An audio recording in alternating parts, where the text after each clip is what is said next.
बीमारी का नाम है हिस्टीरिया। इसमें ये पता नहीं जो इसका जो पेशेंट होता है या जो इसका विक्टिम होता है, उसको ऐसा लगता है उसके ब्रेन में ये चीज है कि मुझे पेन है। फर्ज कर ले वो कहता है कि जी मेरी लेग्स के अंदर पेन है, हालांकि पेन होती नहीं है, लेकिन उसको फील होता है कि पेन है और वो उसको पेन होने लग जाती है। यानी हिस्टीरिया के पेशेंट्स ऐसे होते हैं, वो फील करते हैं कि अंदर जो बात बैठ जाती है, वो कहते हैं जी हमें ये है, हमें ये बीमारी हो गई है, और वो उनको बिल्कुल उसी तरह से फील होती है। उनके ब्रेन में एक बात, जहन में एक बात आई कि मेरी टांगों में दर्द है, बेशक थी नहीं, कोई मसला नहीं था, लेकिन वो हो गई क्योंकि उनके माइंड में ये हिस्टीरिया के पेशेंट्स ऐसे होते हैं।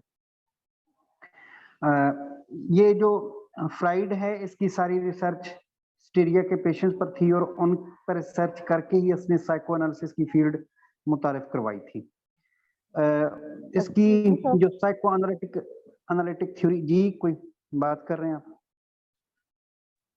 सर जैसे हमने पढ़ा था द क्रूसिबल प्ले में, वो उधर हिस्टीरिया का जिक्र था। जी, दी क्रूसिबल में हमने क्या पढ़ा था? सर हिस्टीरिया की बीमारी थी ना उन लोगों को, वो पढ़ा था हमने मास्टर्स के सिलेबस में। बिल्कुल जी, बिल्कुल। अच्छा, तो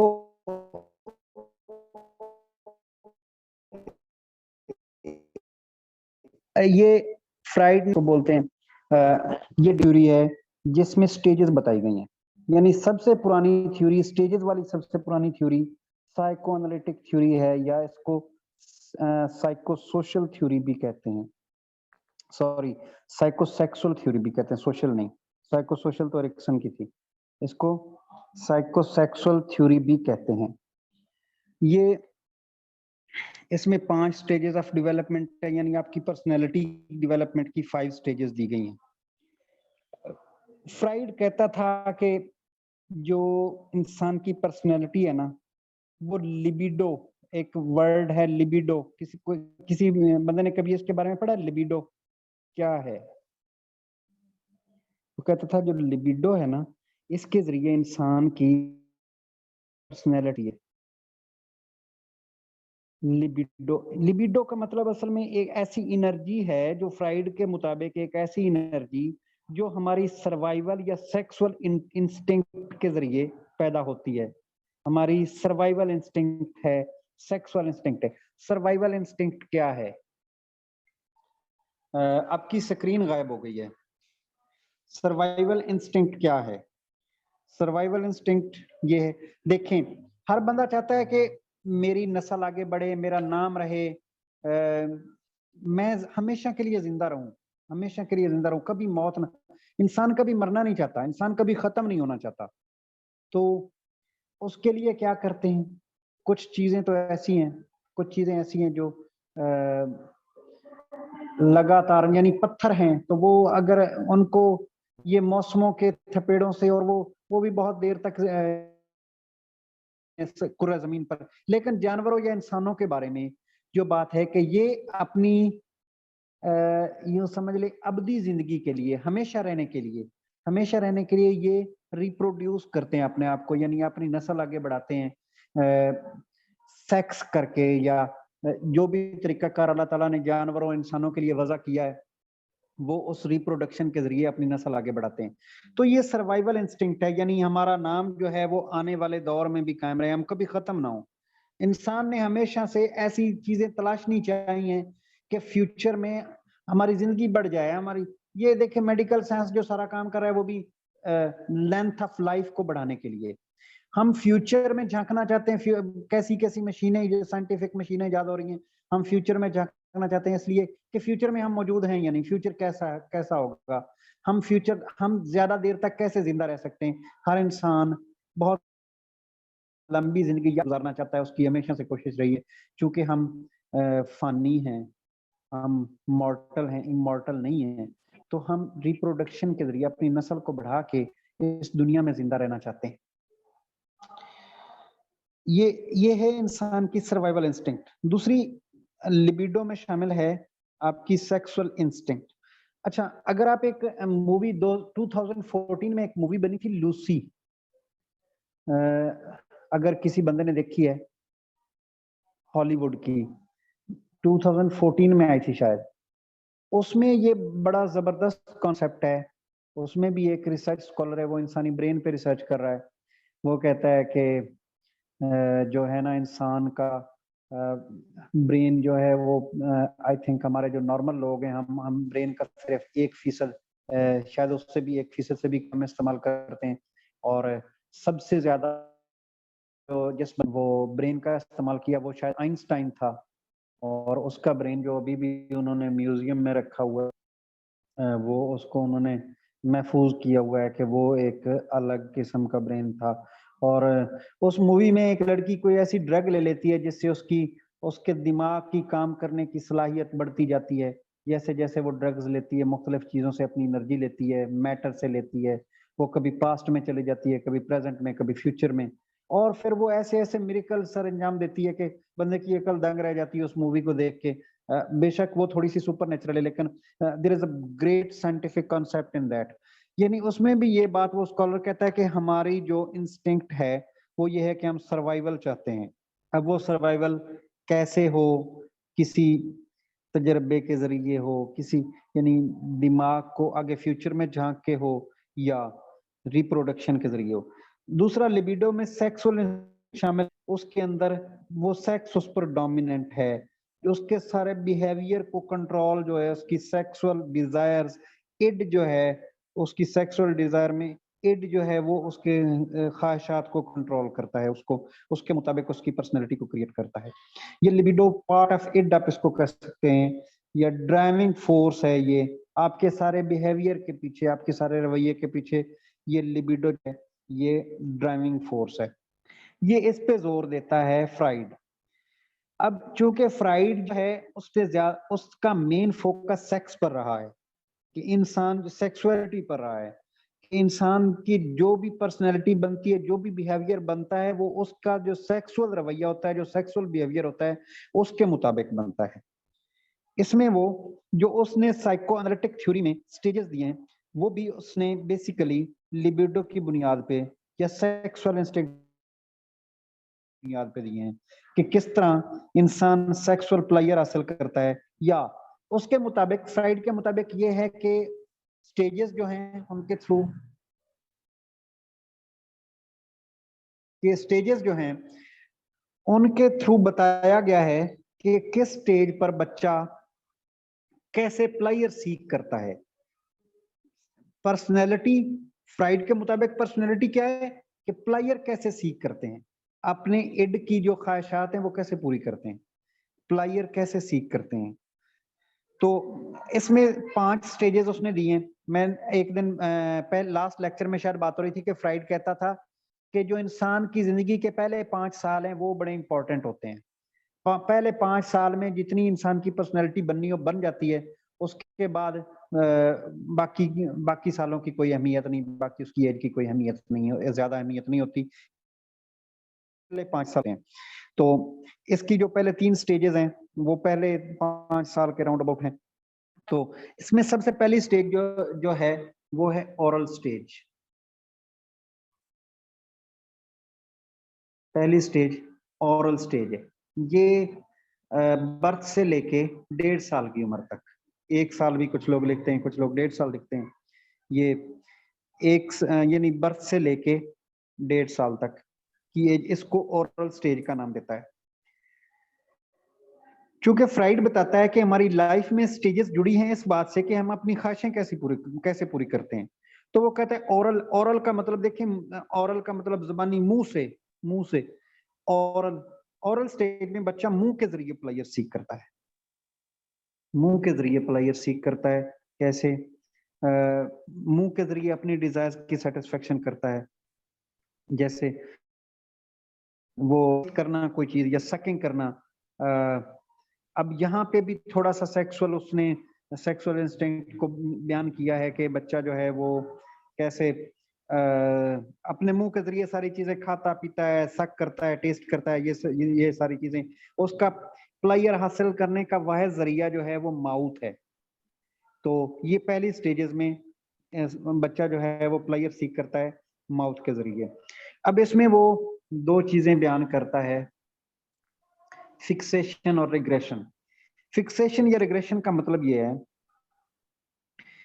कि अगर इस एक स्टेज पे बच्चा जो है उसकी कोई ख्वाहिश पूरी नहीं होती, उसकी कोई ख्वाहिश अधूरी रह जाती है, तो वो बाकी जो स्टेजेस हैं या अगली उम्र में वो उस ख्वाहिश को पूरा करने की कोशिश करता रहता है, यानी वो वहीं पे रुक जाता है। फर्ज कर लें बच्चा जो है चाहता था, बच्चे को अंगूठा नहीं चूसने दिया गया ओरल स्टेज पे, तो अगर बच्चा 10 साल की उम्र तक, 15 साल की उम्र तक या 12 साल की उम्र तक वो बच्चा अंगूठा चूस रहा है, तो इट मींस कि वो फिक्स हो गया वहां पे।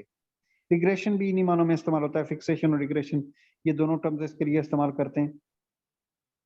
तो यानी फिक्सेशन, बच्चे की कोई ऐसी ख्वाहिश जो पूरी नहीं हुई और बच्चा उसी पे रुक गया है, इसको फिक्सेशन कहेंगे, बच्चा फिक्स हो गया वहां पे। नेक्स्ट जो स्टेज है, नेक्स्ट स्टेज इसने बयान की है एनल स्टेज। ये 1 या 1.5 साल से लेकर 3 साल तक की उम्र तक। यहाँ पे जो लिबिडो है उसका फोकस है कि वो कंट्रोल करता है ब्लैडर और बाउल मूवमेंट्स को।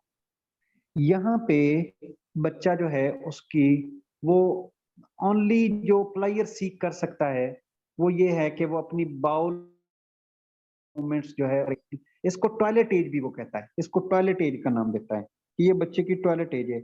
यहाँ पे बच्चा टॉयलेट जाकर अपनी डिजायर पूरी करता है।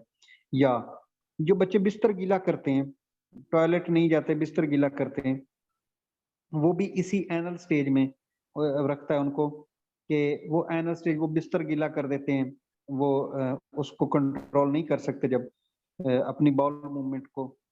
अच्छा, इसमें ना एनल स्टेज में फ्राइड ये कहता है कि अगर तो बच्चे को ये टॉयलेट मूवमेंट्स जो हैं वो वालिदैन ने ठीक तरह से सिखा दी तो उसकी पर्सनैलिटी रिफाइंड हो जाएगी, लेकिन अगर टॉयलेट मूवमेंट्स जो हैं उनमें प्रॉब्लम आ गया, वो ठीक तरह से बच्चों को ना सिखा सके, उसमें बच्चों को ट्रेन ना कर सके, तो उनकी पर्सनैलिटी जो है वो मसख भी हो सकती है, डिस्टॉर्ट हो सकती है। तो ये बिल्कुल अजीब सी बातें, अजीब सी चीजें उसने कही। कुछ अजीब भी हैं, थोड़ा बहुत उनका हकीकत से भी ताल्लुक होगा, लेकिन ये चूंकि थ्योरी है, हमें पढ़नी है, ये बहुत ज्यादा फेमस भी है और बहुत ज्यादा इम्पोर्टेंट भी है। उसने जो भी, अब आप उसको उसकी उसकी पर्सनल सोच कह लें, बकवास कह लें, जो मर्जी कह लें, उसने ये हमें पेश किया जो हमें पढ़नी है। तो उससे अगली स्टेज जो है वो है फैलिक स्टेज। ये 3 से 6 साल की उम्र है। यहाँ पे आके बच्चा समझने लग जाता है कि मैं मेल हूं या फीमेल हूं।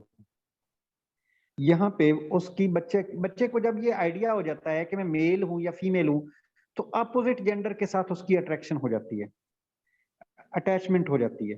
अपोजिट अटैच कर लेता है अपने आप को, अपोजिट जेंडर के साथ अट्रैक्शन हो जाती है। यहाँ पे फ्राइड जो है वो डेवलप करता है इडिपस कॉम्प्लेक्स।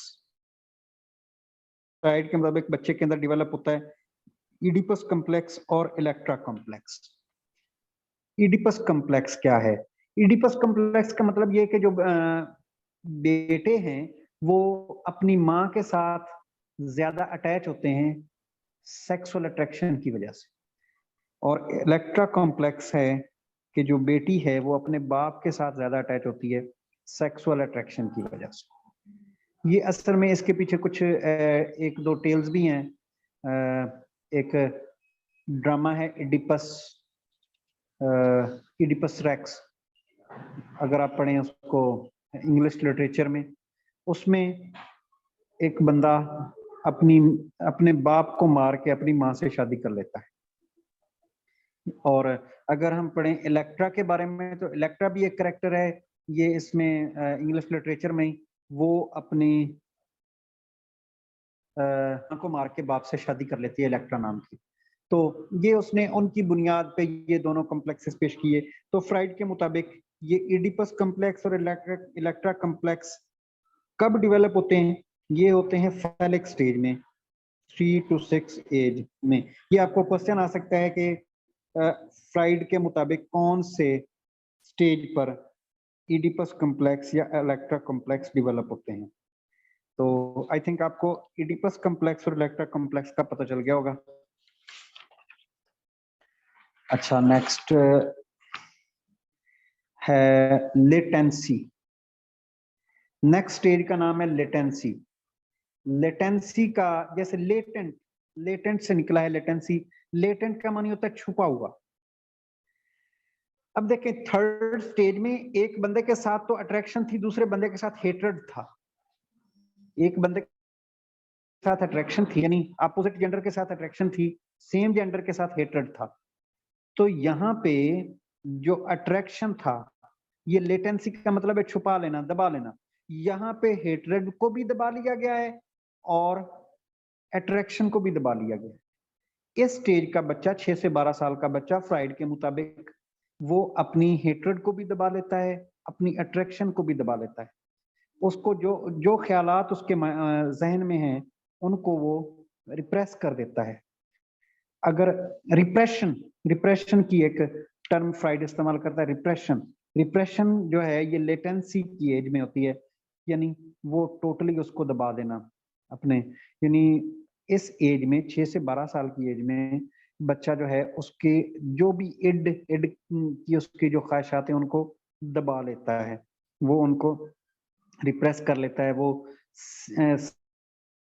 सेम जेंडर के पेरेंट्स के साथ अटैचमेंट, यानी लड़का है तो अपने बाप के साथ अटैचमेंट बनाएगा, बेटी है तो अपनी माँ के साथ अटैचमेंट बनाएगी। हालांकि एक्चुअल में ऐसा नहीं होता, उनके अंदर ये ख्वाहिश होती है कि मैं अपोजिट जेंडर के दोस्त बनाऊं। ख्वाहिश ये होती है कि लड़का कहता है काश मैं लड़कियों को दोस्त बनाता, ये लड़की को दोस्त बनाता, लड़की कहती काश मैं लड़के को दोस्त बनाती। लेकिन यहाँ पे उन्होंने अपनी फीलिंग्स को छुपाया हुआ है। यहाँ पे वो लड़की सेम जेंडर की लड़की के साथ दोस्ती कर रही है, लड़का लड़के के साथ दोस्ती कर रहा है, जो बेटा है वो बाप के साथ कर रहा है और बेटी माँ के साथ अटैचमेंट शो करवा रही है, लेकिन यहाँ पे सब कुछ छुपा हुआ है। ये लेटेंसी की स्टेज है। उसके बाद जो इसकी फिफ्थ स्टेज है वो है जेनाइटल स्टेज।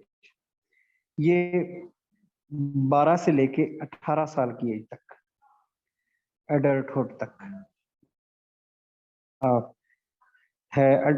ये एडोलेसेंस की एज है, असल में एडोलेसेंस बलूगत की एज है। पेरेंट्स बनाते हैं, हालांकि अपोजिट इसके, असल में तो इसके अपोजिट सोचते हैं, लेकिन वो अपनी सोच को छुपा लेते हैं। अब यहाँ जेनाइटल में आके, यहाँ जेनाइटल वाली स्टेज पे आके बच्चे जो हैं उनकी ख्वाहिशें मजीद छुपी नहीं रहती और वो अपोजिट जेंडर की तरफ अट्रैक्ट होते हैं, अपोजिट जेंडर के दोस्त बनाते हैं। वो अपने इड की सारी ख्वाहिशात अपोजिट जेंडर के जरिए पूरी करते हैं, लिबिडो को मजीद छुपा रहने की तहरीक नहीं देता, छुपाने की, अपने थॉट्स को छुपाने की तहरीक नहीं देता। अब इनमें देखें जो ये सारी स्टेजेस हैं, इनमें जो पहली 3 स्टेजेस हैं ये फ्राइड के मुताबिक ज्यादा इंपॉर्टेंट है। यानी पहले जो 5 साल में वो कहता है कि आपकी पर्सनैलिटी डेवलप हो जाती है, वो सारी उम्र आपकी वही पर्सनैलिटी रहती है। और ये जो बाकी 2 स्टेजेस हैं इनको वो कम इंपॉर्टेंस देता है। जो लास्ट स्टेज है जेनाइटल स्टेज, ये एडोलेसेंस में बच्चों के अंदर जो डिफरेंट किस्म की तब्दीलियां होती हैं, वो उनकी जो सेक्सुअल डिजायर्स हैं वो ज्यादा उभर कर सामने आ जाती हैं। बच्चा जो है वो अपोजिट जेंडर के साथ सेक्सुअल डिजायर्स को पूरा करना चाहता है। ये थोड़ा सा इस किस्म का फ्राइड कहता है ये सारी चीज। अब ये जो फ्राइड की थ्योरी है ये सबसे ज्यादा इसको क्रिटिसाइज भी किया गया, ये मोस्ट क्रिटिसाइज्ड थ्योरी है। शायद ही कोई थ्योरी को इतना क्रिटिसाइज किया गया हो। इसको हमने पढ़ा है तो आप सब लोगों का भी दिल चाह रहा होगा कि ये क्या इसने बकवास किया हुआ है, ये बहुत बदतमीजी वाली बातें की इसने, इसको ऐसे नहीं करनी चाहिए थी। तो ये मेरी आवाज आ रही है? जी सर आपकी आ रही है। किसी का मैसेज आया हुआ है कि नो वॉइस। अच्छा, उनके पास कोई नेट का इशू होगा, जिन्होंने मैसेज किया, आप अपना ठीक कर लें नेट। ये सबसे ज्यादा क्रिटिसाइज थ्योरी है। असल में जो फ्राइड है इसने पर्सनैलिटी के एक ही एस्पेक्ट को मेन वो फोकस ऑफ इंटरेस्ट या वो मेन उसने एक ही चीज पर फोकस किया है, वो थी सेक्सुअलिटी। सेक्सुअलिटी एवरीथिंग नहीं है, इंसान की पर्सनैलिटी के और भी बहुत सारे फैक्टर्स हैं जिसको फ्राइड ने इग्नोर किया है। बेशक सेक्सुअलिटी इंपॉर्टेंट है इंसान की लाइफ में, सेक्सुअलिटी की अहमियत है, लेकिन इतनी नहीं जितना कि फ्राइड ने इंसान की सारी पर्सनैलिटी को सेक्सुअलिटी के साथ जोड़ दिया है। अब एक सबसे बड़ा जो फ्राइड पे ये क्रिटिसाइज किया जाता है, फ्राइड को जो सबसे ज्यादा क्रिटिसाइज किया जाता है वो इस बात पे किया जाता है कि जो उसने साइको एनालिटिक थ्योरी बनाई, वो उसने बनाई थी अपनी रिसर्च जो उसने की थी हिस्टीरिया के पेशेंट्स पर। अब हिस्टीरिया के पेशेंट्स जो हैं वो बच्चे नहीं थे, हिस्टीरिया के पेशेंट्स तो सारे एडल्ट उसके पास आते थे, बच्चे नहीं होते थे। तो एडल्ट्स पे रिसर्च करके बच्चों की स्टेजेस के बारे में लिखना, ये उसने कैसे लिख लिया? लोग कहते हैं कि देखो वो उसके पास तो एडल्ट हिस्टीरिया के, तो उसने उन पर बच्चों पर तो रिसर्च की नहीं, तो बच्चों के जो पहले पहले 5 साल हैं वो उसने उस पे कैसे, उस पे तो उसकी कोई रिसर्च ही नहीं है। तो इसके लिए ये अगले पेज पे आए, ये शेयरिंग करें अगला पेज उसकी जो स्क्रीन पे। मिस्टर गुप्ता नेक्स्ट स्लाइड सामने ले आए।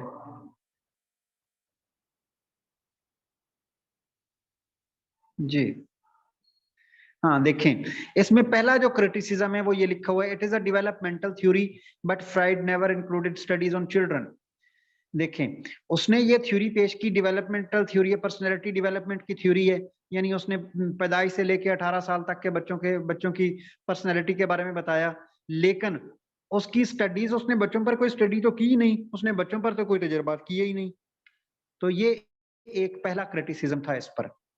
दूसरा ये के जो फ्राइड है वो कहता है कि पहले 5 साल बहुत इंपॉर्टेंट होते हैं, पूरी पहले 5 साल में जो पर्सनैलिटी बननी है वो बन जाती है, उसके बाद की इतनी इंपॉर्टेंस नहीं होती। तो ये जो फर्स्ट 5 इयर्स हैं ये इतने इंपॉर्टेंट नहीं हैं जितने के उसने कहा। ये वो उसके मुताबिक जो आपकी लाइफ के पहले 5 साल हैं, बाकी जिंदगी उन्हीं का रिफ्लेक्शन होती है आपकी पर्सनैलिटी, बाकी जिंदगी उन्हीं के को आपकी पर्सनैलिटी रिफ्लेक्ट करती रहती है। तो इसमें उसने 2 चीजों को इग्नोर किया ये बात करते हुए। एक तो उसने जो इफेक्ट ऑफ सोसाइटी है, सोशल एक्सपीरियंस, उसको इग्नोर किया। अब इंसान 5 साल के बाद भी जिंदगी गुजारता है, सोसाइटी में उसको जितने लोग मिलते हैं, सोशल एक्सपीरियंस होते हैं, वो उसकी पर्सनैलिटी को शेप करते हैं। लेकिन फ्राइड ने कहा नहीं, पहले 5 साल जो है वो ही थे, बाकी जो जितने मर्जी एक्सपीरियंस हो जाएं वो ज्यादा इंपॉर्टेंट है। दूसरा उसने जो है ट्रॉमेटिक एक्सपीरियंसेस, सोशल एक्सपीरियंसेस और ट्रॉमेटिक एक्सपीरियंसेस ये आगे लिखा हुआ है, ये उसने सोशल एक्सपीरियंसेस को भी इग्नोर किया और ट्रॉमेटिक एक्सपीरियंसेस को भी इग्नोर किया। ट्रॉमेटिक एक्सपीरियंसेस क्या हैं? ट्रॉमेटिक निकला है ट्रॉमा से। ट्रॉमा का मतलब कोई बुरा वाकया, कोई ऐसी चीज जो आपकी जिंदगी को यकसर बदल दे, कोई ऐसा वाकया जिससे पहले आप कुछ और थे, वो वाकया होने के बाद कुछ और हो गए। तो इंसान की जिंदगी में 5 साल के बाद कोई ट्रॉमा भी हो सकता है जो उसकी पर्सनैलिटी को टोटली चेंज कर सकता है। आप बड़े खलंडरे से जवान हो, नौजवान हो, यूनिवर्सिटी में आपका किसी क्लास फेलो के साथ वो बड़ा हाई फाई लव अफेयर चल रहा हो, वो आपको धोखा दे दे, उसके बाद आप वो फर्ज कर लें आप टीन एज में, वहां पे आपको धोखा मिला, आपकी पर्सनैलिटी यकसर बदल गई, आपने दाढ़ी रख ली, खुदा की इबादत शुरू कर दी, घर वालों के कहने पे शादी कर ली, बच्चे पैदा किए, उनकी परवरिश करना शुरू कर दी, जमीनों का काम शुरू कर दिया। यानी पहले आप एक खलंडरे जवान थे जिसको हर वक्त वो ऐश प्रस्ती, ये वो गर्लफ्रेंड्स एटसेट्रा, ये सारी चीजें, आपको एक धोखा मिला, आपने किसी पे एतबार ही नहीं किया उसके बाद, ये यानी कोई एतबार के काबिल ही नहीं है, छोड़ो इस सारे हंगामे को, आपकी पर्सनैलिटी यकसर बदल गई। तो कोई एक ऐसा ट्रॉमा इंसान की जिंदगी में आता है जो उसकी जिंदगी को यकसर बदल भी सकता है। तो उसने सोशल एक्सपीरियंस को भी इग्नोर किया, ट्रॉमेटिक एक्सपीरियंस को भी इग्नोर किया। आपको किसी ने धोखा दिया, फिर आपने किसी पर एतबार करना छोड़ दिया, ये भी एक ट्रॉमा है। तो फ्राइड ने ये दोनों चीजें अपनी थ्योरी में इग्नोर कर दी। इन चीजों का जिक्र, उसने कहा ये इन चीजों की कोई अहमियत नहीं है। तीसरा, sexual desires are not as important as Freud believes. उसके बाद इसका जो इस पे क्रिटिसिज्म था कि सेक्सुअल डिजायर्स की इंसान की जिंदगी में अहमियत जरूर है, लेकिन इतनी नहीं जितना फ्राइड ने कहा। फ्राइड ने तो कहा कि आपकी पर्सनैलिटी बेसिस ही वो लिबिडो पे करती है, बेसिस ही इड की इंस्टिंक्ट्स पे करती है, बेसिस वो आपके सारी जो सेक्सुअल प्लेयर, आपकी जिंदगी का मकसद ही जैसे सेक्सुअल प्लेयर है, उसके अलावा और कोई मकसद है ही नहीं। फ्राइड ने तो ये कहा। तो ये सेक्सुअल डिजायर की अहमियत है, लेकिन इतनी नहीं है जितनी फ्राइड ने कहा। ये इस पे बड़ा क्रिटिसिज्म है। उसके अलावा देखें, साइकोलॉजी में जो थ्योरीज बनाई जाती हैं, थ्योरी का मकसद फ्यूचर को प्रिडिक्ट करना होता है। थ्योरी एक बनाई फ्यूचर को, यानी एक जगह ये काम ऐसे होता है, दूसरी जगह भी ये काम ऐसे होगा। जनरलाइजेशन होती है किस्म की थ्योरी। एक जगह पे एक काम हो रहा है, दूसरे हम इसको दूसरी जगह, तो वहां पे भी ऐसे होगा। थ्योरी का मकसद ये, मतलब फ्यूचर में, प्रेजेंट में ये है तो फ्यूचर में ये ऐसे होगा। साइंटिफिक प्रोग्रेस ये है, साइंटिफिक तरीका ये है। तो जो फ्राइड है, जो फ्राइड की साइकोएनालिटिक थ्योरी है, इसने पास्ट को तो डिस्कस किया लेकिन फ्यूचर को प्रिडिक्ट नहीं किया। इसलिए हम कहते हैं ये एक गुड हिस्ट्री है लेकिन बैड साइंस है। यानी फ्राइड की साइंटिफिक थिंकिंग अच्छी नहीं है। फ्राइड साइंसी हवाले से नहीं सोचता। फ्राइड की ये थ्योरी साइंटिफिक नहीं है। उसके अलावा एक और ये क्रिटिसिज्म इस पे किया जाता है, जो वेस्ट में, हमारे यहाँ तो नहीं, वेस्ट में एक और क्रिटिसिज्म इस पे है कि जो वो कहते हैं जी, फ्राइड ने सेक्सुअल डिजायर्स की बात की, उसने अपोजिट सेक्सुअल डिजायर्स की बात की, उसने होमोसेक्सुअलिटी पर कोई बात नहीं की। उसने होमोसेक्सुअलिटी को इग्नोर कर दिया। वेस्टर्न कंट्रीज हैं, यूरोपियन या ये अमेरिकन, इन कंट्रीज में अब होमोसेक्सुअलिटी का रुझान दिन ब दिन बढ़ रहा है। तो वो उन लोगों को इस चीज पे भी है कि इस थ्योरी में ये भी कमी है कि उसने अपोजिट जेंडर के साथ सेक्सुअल डिजायर को बयान किया है, लेकिन सेम जेंडर के साथ सेक्सुअल डिजायर को बयान नहीं किया। ये भी इस थ्योरी में उनके मुताबिक एक कमी है। मेरा ख्याल है हमने आज इसको साइकोसेक्सुअल थ्योरी या साइकोएनालिटिक थ्योरी या साइकोडायनामिक थ्योरी, ये इसकी आपको थोड़ी बहुत समझ आ गई होगी। नेक्स्ट कल हम इंशाल्लाह करेंगे एरिक्सन की थ्योरी, एरिक्सन साइकोसोशल थ्योरी। वो भी थ्योरी ऑफ पर्सनैलिटी है और सबसे बड़ी थ्योरी है। वो उसके लाइफ स्पैन थ्योरी है, पूरी जिंदगी को कवर करती है। जैसे फ्राइड ने ये 18 साल की उम्र तक के स्टेजेस बयान किए हैं, तो वो से लेकर इसको बयान करती है। कल इंशाल्लाह उसको पढ़ेंगे। Any question?